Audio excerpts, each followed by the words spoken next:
The twin suns of Arkan, 4 dipped beneath the jagged horizon as our convoy crawled across the desert.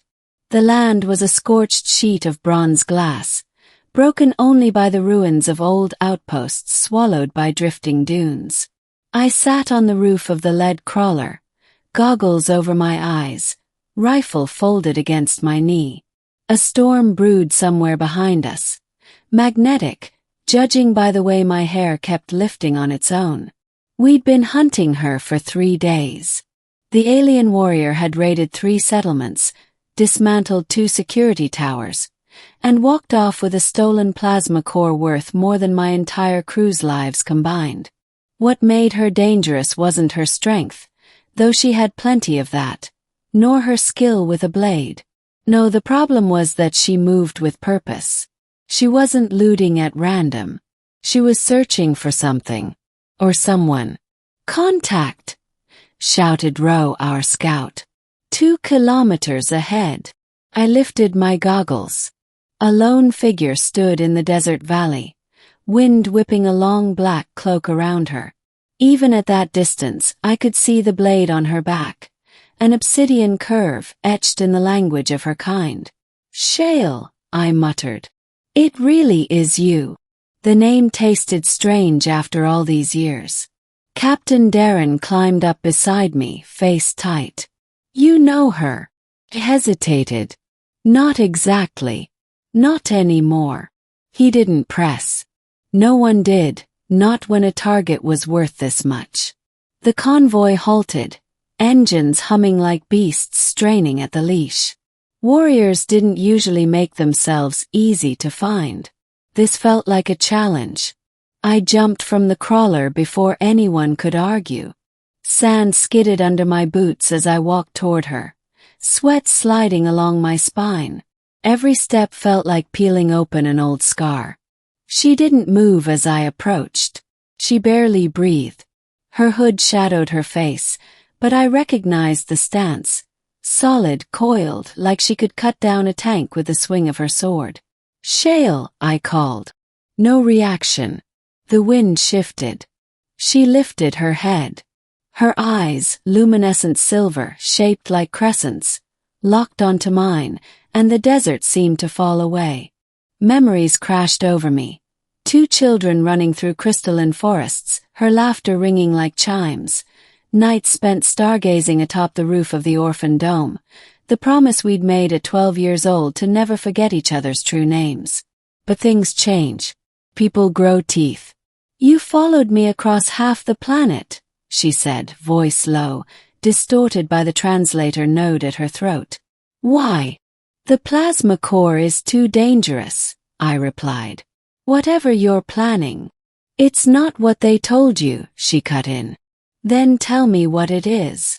Her cloak snapped in the wind. She unsheathed the sword in a single motion, an elegant arc of obsidian and shimmering energy. My hand hovered near my holster. "They will stop me," she said. "Unless you walk away. You should walk away. And let you tear through a dozen more outposts." I shook my head.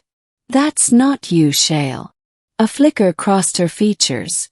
Pain or something close. "That name," she whispered. I stepped closer. "Do you remember mine?" She didn't answer, but her grip on the sword tightened. Behind us, my unit waited anxiously. Darren's hand hovered over the order trigger. They would fire the moment she lunged. I understood their fear. She looked like a reaper wrapped in shadow. But she had once been my friend. The only friend I had ever trusted. "Why are you stealing plasma cores?" I asked softly. "What are you trying to power?" Shale lifted her chin. "A starship. That core isn't enough to." "It's not for flight," she interrupted. "It's for ignition." Ignition. The word made my stomach drop. "You're building a bomb." "No," her voice cracked. "I'm building a message." I blinked. "I don't understand." She finally pulled back the hood. Her hair, a cascade of white like crystallized frost, fluttered around her angular face. She was older, hardened, but unmistakably the girl who once snuck ration bars out of the kitchen for me when I couldn't sleep. "My people think I'm dead," she said. "I need a beacon strong enough to reach them." "Shale, your colony vanished 10 years ago." "They vanished because they were taken," she snapped. "And I ran. I ran and I survived, and I swore I would bring them home." The truth rang through her words like a pulse. I felt something in my chest crack open. "That doesn't justify killing anyone," I said quietly. "I haven't killed," she replied. "I disabled soldiers. I destroyed structures, not lives. I won't become the monster they want me to be." For a moment neither of us spoke. The wind howled. Lightning flickered deep in the brewing storm. Then Captain Darren shouted, "Stand down! She's charging the blade. Turn." The soldiers aimed their rifles. Drones swiveled to target lock. One wrong move and the entire valley would light up. Shale looked at the weapons, then at me. Her jaw clenched. "I won't fight you," she said. "But I will not surrender." She raised the sword. Instinct took over. "Nireye!" shouted. Her childhood name tore out of me, raw and desperate. A name not spoken in over a decade. A name only I knew. The effect was immediate. Shale froze. Her eyes widened. Not in rage, but in astonishment so pure it cut through every hardened layer she had built. Her fingers slackened, and the sword fell from her hand, landing in the sand with a muffled thud. The entire desert held its breath. She whispered, How do you still remember that?" "Because it mattered," I said. "You mattered." Her knees buckled. She sank to the ground, cloak billowing like a dying flame. I reached her in seconds, kneeling in the sand as tears streaked down her silver cheeks. "I'm so tired," she said. "I've been alone so long." "You're not alone," I said firmly. "Not anymore." Behind us, I raised a hand to my team. After a tense moment, Darren lowered his weapon. So did the others. The anger in me, anger from years of silence, of thinking she had abandoned everything we were, melted away.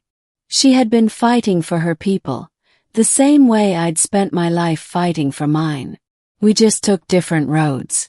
"Let me help you," I said. "We'll build the beacon together. The right way. No one needs to get hurt." Her eyes searched mine, desperate, hopeful, terrified. "Do you promise?" she whispered. "I promise." And in that moment, something fragile and long buried revived between us, a trust forged in childhood, reforged under alien suns. The storm rolled across the valley, washing the sky in electric blue. But for the first time in years, Shale wasn't facing it alone. She squeezed my hand. "Thank you," she whispered. And together we rose.